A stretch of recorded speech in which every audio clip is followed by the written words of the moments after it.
Muito bem, tá chegando a hora do bolo, é?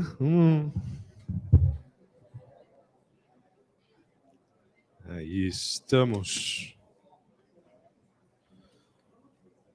Agora vai rolar uma dinâmica um pouco diferente, um talk show com dois craques aqui. O tema do painel: cenário de gestão, performance e o efeito nas lideranças.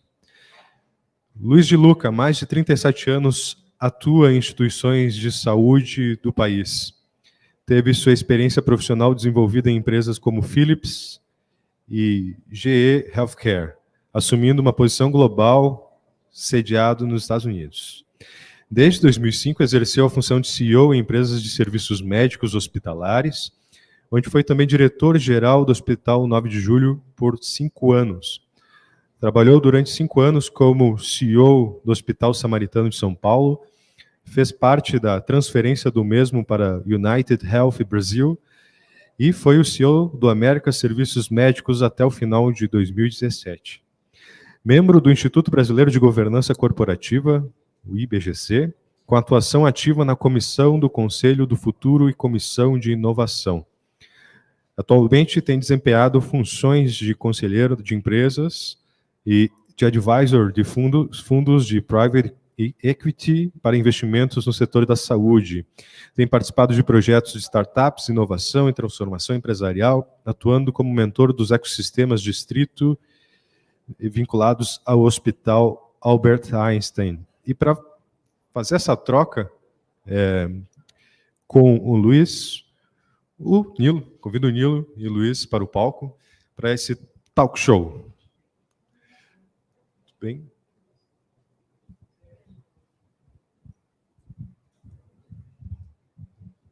Por favor, uma salva de palmas.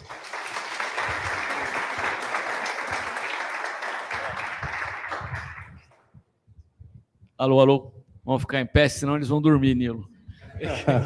Sentado aqui, porque a galera vai ser... Opa, pega aí, o pessoal tá para ver. Então... Tudo bem? Tudo bem? Vocês conseguem nos ouvir e ver? Ótimo. Então tá, estão me ouvindo também? Então o desafio nosso agora é manter vocês acordados, né? No final aqui não podemos perder energia. De jeito nenhum. De jeito nenhum, ainda mais que a gente está aqui com um maratonista aqui, né? Que faz aí maratonas internacionais, não sei se a próxima é do Japão, da Nova Zelândia. Japão, se Deus quiser. Japão. E olha, eu não uso o Interact para o meu indicador de desempenho, hein? Não estou aqui fazendo a propaganda, vou falar um pouquinho, obviamente, de indicadores, mas não é o Interact que me ajuda no desempenho de corrida. Exato. Então, a gente se conhece há muitos anos aí, acredito que desde 2009, por volta disso, né? Tínhamos aí 25 anos cada um, né? Então... Quem você acha que é mais novo? O que vocês acham? Hã? Quem corre, né? Quem corre. Ok. Então, agradeço e, assim, as parcerias são de longo tempo, né? Então, a gente tem aqui vários amigos aí desde 2009, 2008 que estão aqui presentes, né? E é isso. Mas vamos iniciar, vamos ficar de pé, então? É melhor, acho que é melhor. Ficar sentado da sensação de que está meio largado. Eu estava até me preparando para sentar aqui, mas eu fiquei muito tempo sentado. Enquanto ele vai olhando ali as histórias, eu quero compartilhar, até troquei mensagem com a Ana. Eu fui do 9 de julho no período de 2007 a 2012. Então, a Ana Paula, que estava colocando aqui, então, um dos projetos que a Interact começou com a gente, né, esse processo que vocês viram da DASA, né, que é interessante, ele começou no 9. Né, e a Ana, né, ela, como ela colocou, ela é enfermeira, era da epidemiologia, etc. E aí, quando nós começamos a trabalhar um processo bem interessante, o 9 já tinha o Balance Scorecard. O que nós fizemos, que é a parte que a gente está discutindo aqui, é essa parte dinâmica dos indicadores. E eu fiquei super feliz quando eu vi, obviamente, o crescimento que vocês têm a oportunidade de fazer, como ela está colocando, de uma unidade para um complexo DASA, você vai colocar nas clínicas. E o que a gente tem certeza, né, eu brinquei com vocês da parte de indicadores, né, e a gente vai falar um pouquinho disso, é a referência que tem em relação hoje a dados. Né? Não existe gestão se não tem dado, né? E dado, quando eu falo dado, é o dado processado, dado, informação, da informação, tomada de decisão. Então, quando vocês discutem alguma coleta, né, deste dado, o mais importante não é só a coleta, é o que vocês vão fazer com ele.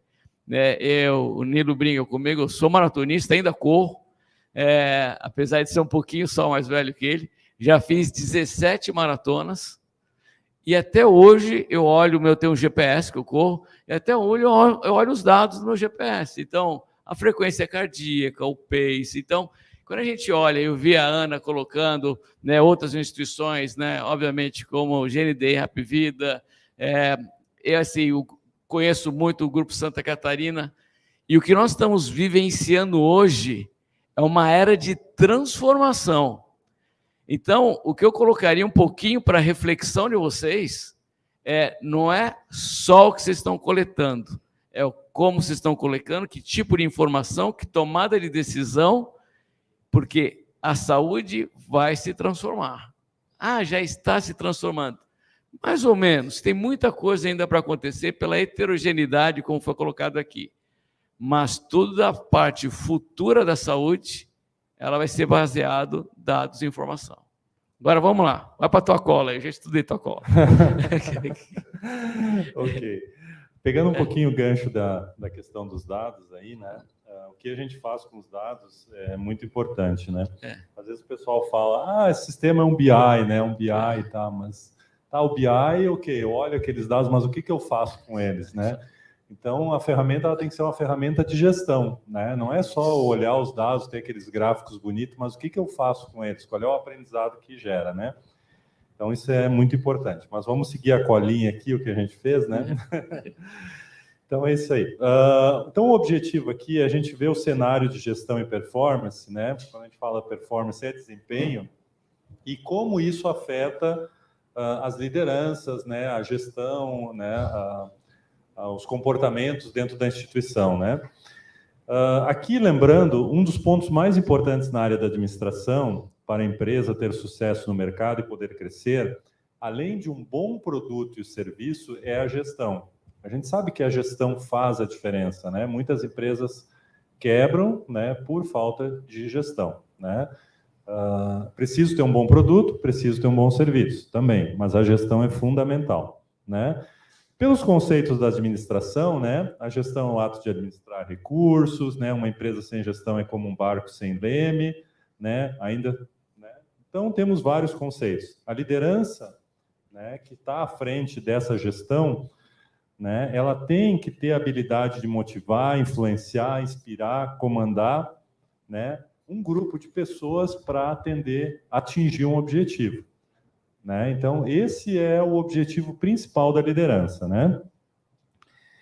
A gestão, ela está ligada ao planejamento, organização, direção e controle. Isso a gente está falando de gestão. A liderança, ela está mais ligada à visão, né? Aos objetivos, à inspiração, ao envolvimento da equipe. Né? Aqui uma diferença sutil, importante, sobre gestão e liderança, né? De Luca, com a sua experiência, com seu background, com seu expertise, né? Como você vê esses desafios? Quais são os maiores desafios da gestão e da liderança nas organizações? Vamos lá. Eu estava sentadinho ali no canto e estava ouvindo as apresentações. Então, eu vi muitas colocações interessantes. Né? Tinha um conceito da visão estratégica, do planejamento estratégico, coloca missão, visão, né? Mais uma vez, a colega que colocou, ela começou com esta apresentação. Eu falo que toda organização ela tem que definir muito bem o seu propósito. A parte da missão, visão é o seu propósito. E o seu propósito ele tem que ser desmembrado em atividades.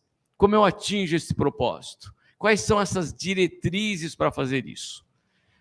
Se ela fica numa discussão num nível muito segmentado, ela vai se perder, porque ela não consegue, né, penetrar na organização. Então, quando a gente fala de cultura, como foi colocado, né, Peter Drucker, como ele colocou isso. O que a gente tem que trabalhar num processo de gestão, né, eu acho que um líder, um gestor, depois eu vou falar de liderança, um gestor, ele tem que deixar muito claro para a sua equipe, para a sua organização, e aí o que eu gosto de trazer de vocês é não pensem vocês isoladamente como um departamento, qualquer que seja a atividade. Né? Vocês fazem parte de um sistema, e esse sistema eles tem que estar integrado, né? Eu, como uma parte, né, um segmento disso, ou como um elemento catalisador disso, é o que a gente vai construir um modelo de gestão. Então, eu sempre falo o seguinte, a gestão ela está ligada, obviamente, à aplicação de recursos, às diretrizes. A coisa mais importante da gestão é que todo mundo saiba a condução, o propósito para onde nós estamos indo. Esse propósito, obviamente, tem que estar alinhado com alguns pontos que é ligado à estratégia. Então, eu vou trazer várias colocações. Então, eu vim da indústria, fiquei 17 anos na indústria, depois fiquei 15 anos na área de prestação de serviço. Isso serve para qualquer tipo de organização, não vou falar só de hospital. Mas dentro das organizações que a gente vê hoje no setor da saúde, uma grande discussão é, aquela empresa, qual é a estratégia dela? Como é que ela vai desmembrar a estratégia dela em projetos, diretrizes de gestão que elas vão ser permeados pela organização? E é isso que eu sinto falta hoje. Eu acho que as organizações hoje têm problemas de direção estratégica e problemas de condução de gestão. Por que eu falo isso? Porque se a gente olhar hoje as discussões das organizações do setor da saúde, a gente vê discussão, qual que é a minha segmentação de produto que eu estou indo, que tipo de serviço eu estou oferecendo, qual de fato é o meu público-alvo que eu estou trabalhando, eu tenho uma diferenciação, não tenho uma diferenciação, a minha área é uma área de commodity. Então, essas discussões que a gente tem que definir dentro de uma visão de um gestor, de olhar os recursos, esse posicionamento, esse propósito, ele deve estar ligado a um core, uma linha central das organizações. Hoje ela não está assim. E eu não vou nominar, mas a gente percebe dentro das organizações uma certa diluição disso, ou uma certa indefinição. E essa diluição e indefinição em relação a esses, além dos propósitos e diretrizes, está muito alinhada com o quê? Com a dificuldade de liderança. O líder não é aquele que manda, né? O líder é aquele que inspira, o líder é aquele que faz parte. Eu sempre fui um profissional que, dentro do desenvolvimento de equipes, né, eu sempre quis fazer parte. Então, assim, eu sou engenheiro de formação. Aí você fala assim, você imaginou, eu fui um dos primeiros CEOs engenheiro. Você imagine um médico, quem é médico aqui? Só você. Mas você imagine um médico, na hora que ele chega, que está sempre acostumado dentro do hospital, se depara com um CEO engenheiro. Inúmeras vezes, né, eu andava que nem ele, terninho, bonitinho, gravata, que o médico tem o avental e 500 Mont Blanc, né? Ou seja, né, ou tá, o professor, doutor, tá, eu andava. Então, sempre andei de gravata, terno e gravata. Aí o médico falou assim, o senhor é, tipo assim, qual a especialidade? E eu falava assim, eu sou engenheiro. Né? Aí o médico falou assim, mas o que acontece com isso? O que está acontecendo com essa organização? O que eu quero trazer não é se eu sou médico, se eu sou enfermeiro, se eu sou um fisioterapeuta, o que interessa é o processo de liderança. Se eu estou aqui, alguma competência eu tenho, e alguma competência maior eu tenho que ter para desenvolver esse time, esse grupo todo, para um propósito comum. O que eu vejo hoje são líderes de escrivaninha, somente dessa parte da pandemia, ficaram líderes virtuais. Líderes virtuais é complexo, né? Eu acho que o líder tem que estar do lado. Então, eu estava muito do lado da área assistencial. E assim, pessoal, tudo que vocês quiserem falar de qualidade, o Nilo me conhece. Eu falo o que vocês quiserem. Eu falo de todos os processos de acreditação. Eu fui ONA, eu fui a canadense, fui JCI e participava de todos os eventos. Enfermagem, quem que é do time da enfermagem? Aí tem mais. Evento adverso, eu tinha conversa semanalmente com as enfermeiras. Por quê? Porque como um líder eu tenho que entender o que está acontecendo na minha instituição e como nós vamos trabalhar como time para evitar que isso se repita. Agora, é claro que tem que ter um sistema que vai nos ajudar a colocar esse painel, entender as dificuldades, quais são as áreas de melhorias, como é que a gente pode evoluir com esses processos. Tem toda uma condução para isso. Mas o que eu estou trazendo de gestão e liderança são esses conceitos de estar do lado. Eu falo que o melhor gestor é aquele líder executivo, não o líder teórico, um líder executivo, que ele está do lado do time. Muito bem, De Luca. Seguindo aqui, então, dentro do modelo de gestão que a gente falou, né? Eu tenho que tirar o óculos para enxergar melhor de perto. A gente busca aí objetivos, né? Alcançar indicadores de desempenho, né? Se a gente está conseguindo atingir os objetivos, né? E na maioria das vezes, né? O planejamento e a construção desse modelo de gestão acontece de forma satisfatória, né? O pessoal vai, faz todo o planejamento, sonha o mundo ideal, e as dificuldades, elas aparecem na execução desse modelo, no gerenciamento desse modelo, né? Então, já tem 500 aí estatísticas aí que mostram que se falha na execução, né? Da sua experiência, por que isso acontece? E quais são os fatores críticos para não falharmos na execução? Eu digo que uma das coisas mais difíceis em qualquer processo de liderança de uma organização ou de gestão de uma organização é a execução. Né? Falar é fácil, fazer é completamente diferente. Né? Conduzir um time para a execução, você tem que ter o alinhamento. Você tem que ter a credibilidade. Você tem que deixar claro o propósito, que é parte da pergunta anterior. Como conduzir isso? Eu vou dar um exemplo. Esse é um exemplo real, que nós trabalhamos isso na época do Samaritano.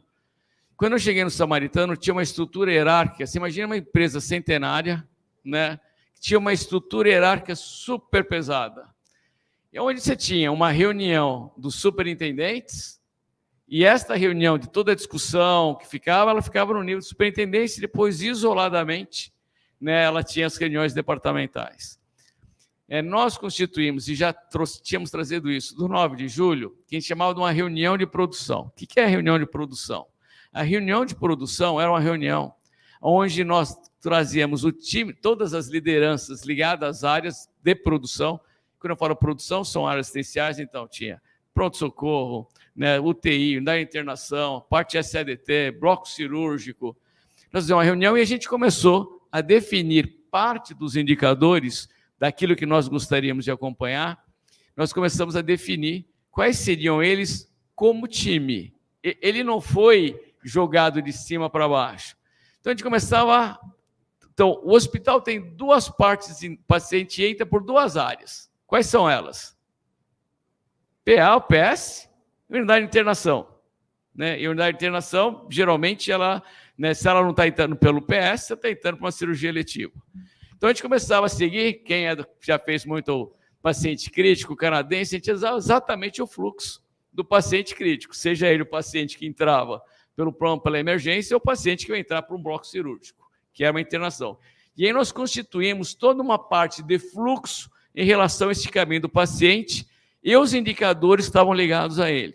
Nós fomos construindo isso, então, a reunião, como ela era uma reunião de 5 superintendentes, e ela passou por uma reunião de aproximadamente 14 líderes desse fluxo do paciente. Essa reunião ela foi tomando corpo. Por que eu estou colocando isso? Porque essa era uma reunião de produção que era toda sexta-feira, ela começava umas 8h30, e até umas 8h30 não, 8h30, mas ia até umas 10 horas, 10h30. Então, quase 1h30, 2 horas de reunião.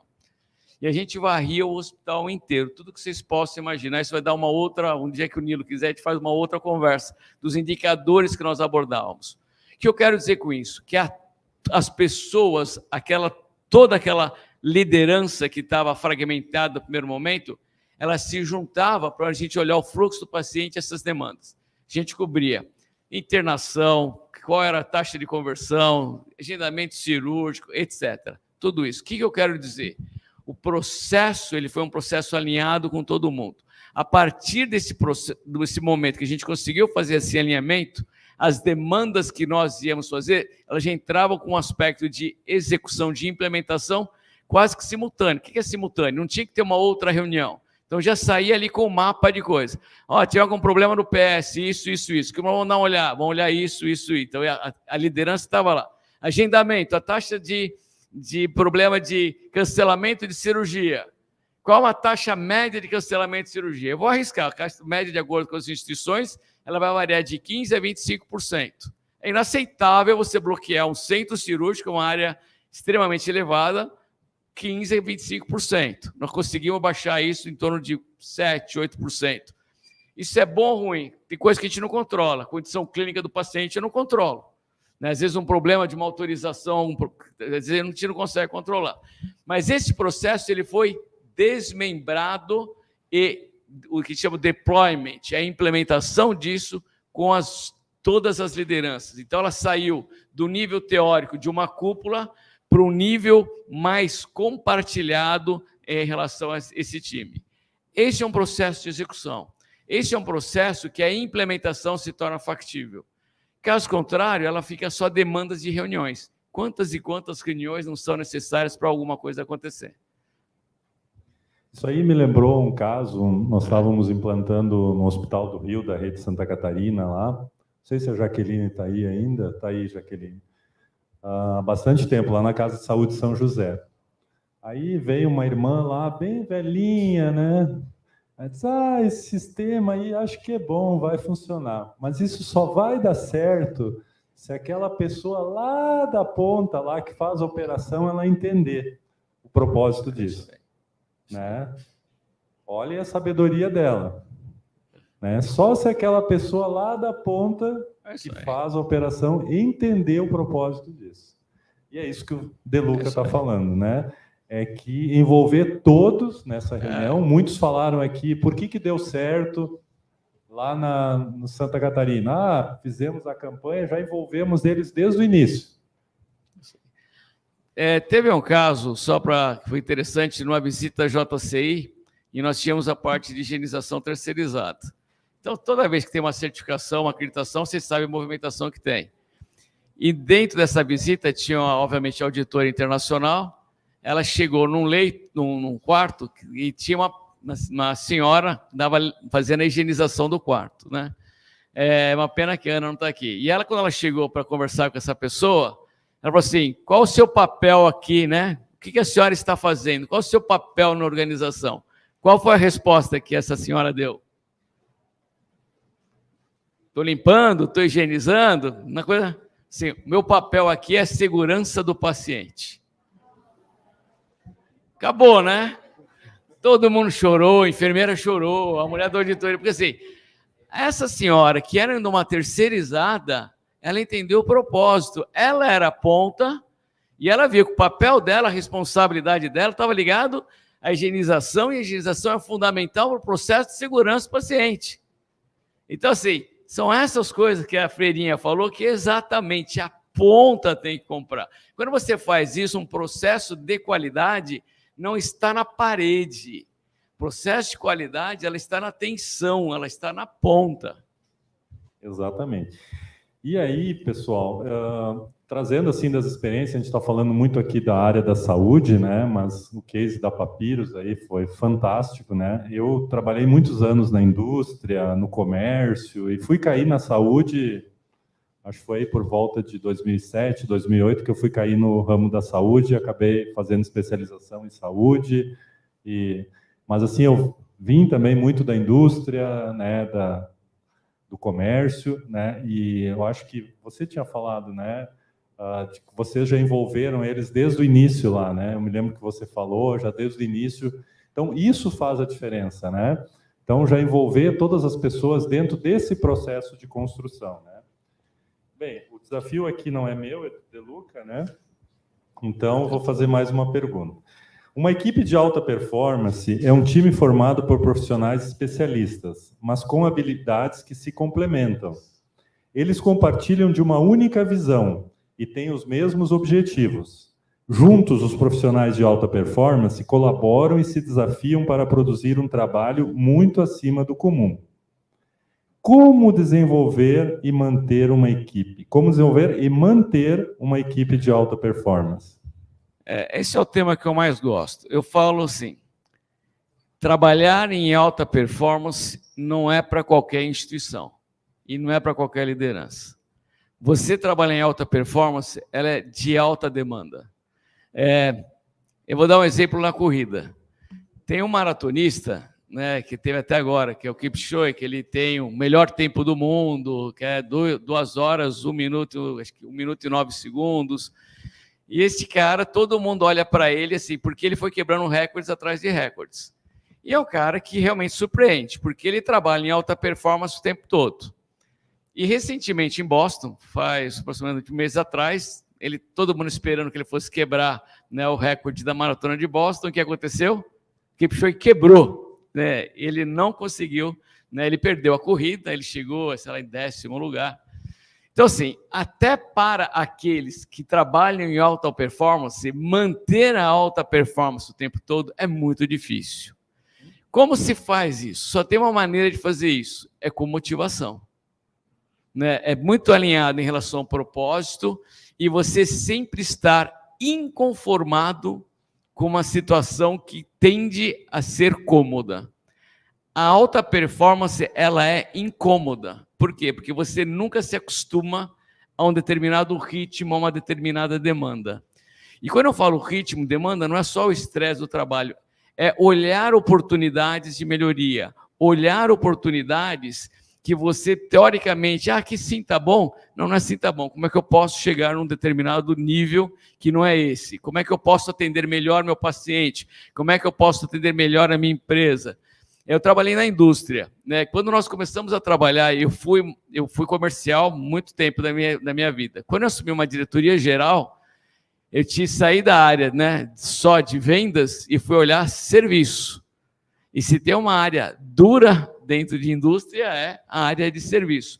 Como é que você faz, né, a parte de serviço trabalhar no nível de alta performance? Então, desde atendimento, desde você ter a competência, né, da parte do desenvolvimento técnico, ter o recurso adequado em relação à ferramental, o time, o alinhamento. Então, assim, trabalhar em alta performance é estressante. Qual é a vantagem de trabalhar em alta performance? Qual é? Você vai ser top, né? Você está entre as referências, melhores referências que tem. Quem acompanha automobilismo, né? Hoje existe uma escuderia que ela está arrebentando tudo que é corrida, que está, né, dentro da Fórmula 1. Qual que é essa escuderia?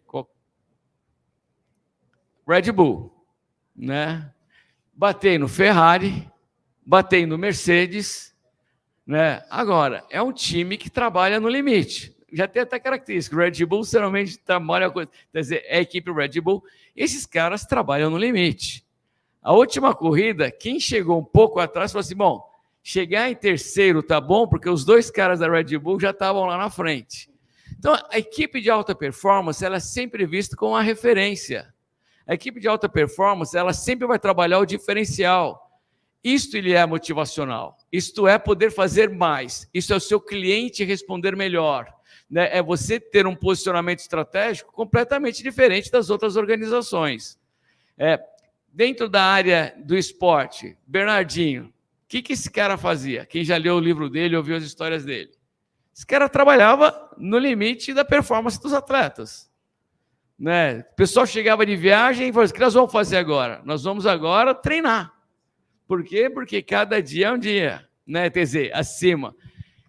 Tem quem gosta de basquete, tem um tiozinho do basquete chamado LeBron James, né? O LeBron James, que levou o time dele, que estava quase caindo, que entrou no playoff, ele levou, né, para um playoff que agora está acontecendo na NBA. E um time que foi um dos primeiros colocados, falou assim, imagine, LeBron James já está velho. Bom, aquilo para o LeBron foi um negócio assim, ele conduziu o time dele, né, a vencer esse time que estava melhor qualificado e eliminou esse time para os playoffs numa conferência. Tem um outro tiozinho também, que é um cara que era do antigo, né, do Chicago Bulls, que está em Miami. A mesma coisa. Esse cara bateu o recorde dentro do número de pontos numa partida no playoff. Então, assim, esses caras trabalham alta performance.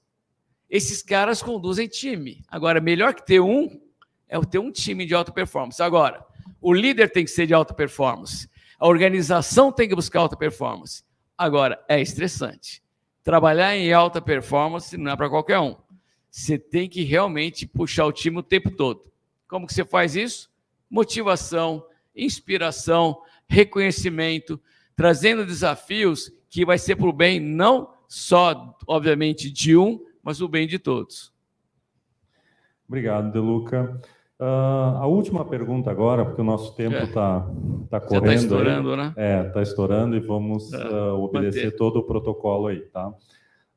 O De Luca tem grande experiência aí, dentro da vida dele também, com ferramentas de tecnologia que ele trabalhou, que trabalha com empresas de inovação. Hoje ele trabalha aí como mentor de várias startups, conselheiro de várias empresas, né? Então, eu gostaria de fazer uma pergunta aqui para encerrar, olhando um pouquinho para o futuro, né? Quais são os desafios das empresas daqui para frente, né? Pegando o contexto da inovação, das startups e das novas tecnologias que estão surgindo? Olha, esse é um aspecto que, assim, tem o lado, óbvio, todo mundo está acompanhando de tudo que a gente está vendo em relação, né, aos analíticos, aos algoritmos, à inteligência artificial. O que eu tenho colocado é o seguinte, independente do setor, né, se ele é varejo, se ele é indústria, se ele é saúde, a tecnologia, ela é agente de transformação. Isso é um fato. Aceite ou não aceite, ela é agente de transformação. Nós estamos vivendo uma fase, né, eu ainda estou muito atuante no setor da saúde, que eu falo o seguinte, que as health techs estão sofrendo bastante, os problemas que teve aí do mercado de venture capital. Eu falo, as health techs são engrenagens de transformação. Eu trabalhei com inteligência artificial na área de infecção hospitalar. Quando a gente faz, seja qualquer sistema de coleta de dado de paciente, você pega os sinais vitais, pega o dado de análise clínica do laboratório, você vê a prescrição que está no prontuário, se ela foi ministrada. Esse conjunto todo, que é pessoas dependentes que tem que estar lá, você tem hoje algoritmos que fazem isso automaticamente. E mais do que isso, os algoritmos, eles vão corrigindo, eles vão, dependendo do nível desse algoritmo, você pode ter uma inteligência, né, artificial que ela é correlacional, e você pode criar desenvolvimento de níveis que é do machine learning. Nem toda inteligência artificial é machine learning. E aí você vai trazendo posições de desenvolvimento dentro de algoritmos, ou algoritmos dentro de algoritmos, que surpreende. Dentro desse processo que nós estamos falando, teve, nessa área de infecção hospitalar, nós tivemos um hospital que nós instalamos um conjunto de informações do algoritmo de sepse. O que acontecia? Que o algoritmo ele detectou uma mudança de parâmetro e ele sinalizava o alerta, ele dava vermelho. Que nós, né, dentro da concepção inicial, não tínhamos percebido. E toda vez que ele dava um alerta, então esse alerta, obviamente, ele disparava para o time assistencial, tinha toda uma hierarquia até chegar no médico responsável, etc. Então, eu quero dizer com isso que essas ferramentas, esses algoritmos, esse processo, ele está cada vez mais no nosso dia a dia. Dá para ir contra eles? Não, não dá para ir contra eles e nem tenta ir contra eles. Né? É como você pode trabalhar melhor com eles. Nós vamos ter uma transformação. Vocês estão olhando aí o mercado, a Apple está entrando em vários dispositivos. Agora, né, o tema da moda agora é o ChatGPT. ChatGPT é legal, né? Mas ele ainda está muito em texto, ele está muito mais com relação à informação, ele ainda não está tomando decisão. Agora, a inteligência artificial generativa, que é um pedaço daquilo que eu trouxe para vocês, ela de fato vai trazer outras transformações. O que eu quero dizer com isso? Quero dizer o seguinte, pessoal, se atualizem, fiquem ao lado da tecnologia, não a deixe de lado e nem tenham medo, né? para qualquer área. A melhor maneira é você ter como processo de apoio à decisão e como você pode melhor entender essas informações ou essas decisões. Quem tentar ficar fora, vai ficar fora do mercado. Né? Aquela história. Ah, médico tem medo, aquela história do médico, contador, uma série de coisas. Né? Tá com medo da inteligência artificial. Assim, não tem que ter medo de ninguém. Né? Eu tenho certeza de uma coisa. Se você está com medo da inteligência artificial, o melhor é aquele que saiba usar a inteligência artificial. Você vai perder o emprego para a inteligência artificial? Não. Você vai perder o emprego para quem usa inteligência artificial. Então, isso você vai perder. Então, o que eu quero dizer aqui, Nilo, assim, nós vamos passar muitas coisas. O próprio processo do Interact. Não estou falando que é a roadmap. O algoritmo ele tem que deixar de ser estático para ser dinâmico. Ele tem que pegar uma série daquelas informações que vocês olham dentro do plano de correção ou não e trazer correlações mais dinâmicas, mais rápidas e até situações que são preditivas. Porque a gente olha muito o quê? O que passou.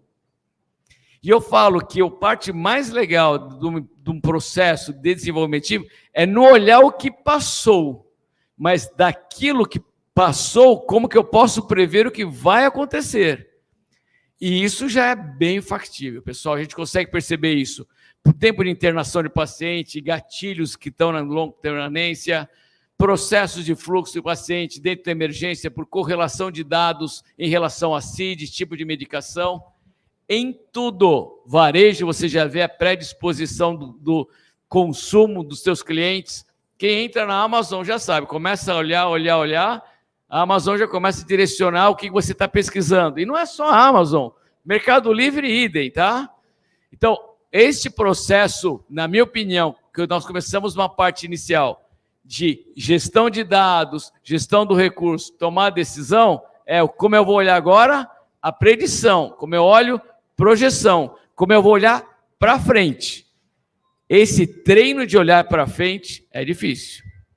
Mas é a partir daí que eu gostaria que vocês refletissem nos seus papéis, individualmente, nas suas organizações, como é que vocês podem olhar para frente. Porque isso vai ser transformacional. E nesses casos de olhando para frente, quem já faz isso? Né? Instagram, Google, né? Eles já sabem o que vocês querem, já sabem o que vocês gostam, já sabem os gostos de vocês, já baixam os cookies lá, já estão grudados em vocês. Por que vocês não podem fazer isso com a base de dados que vocês têm lá, para prever o futuro dentro da empresa de vocês, né? E com essas reflexões eu agradeço de coração ao De Luca, uma salva de palmas. Obrigado, pessoal. Mestre aí.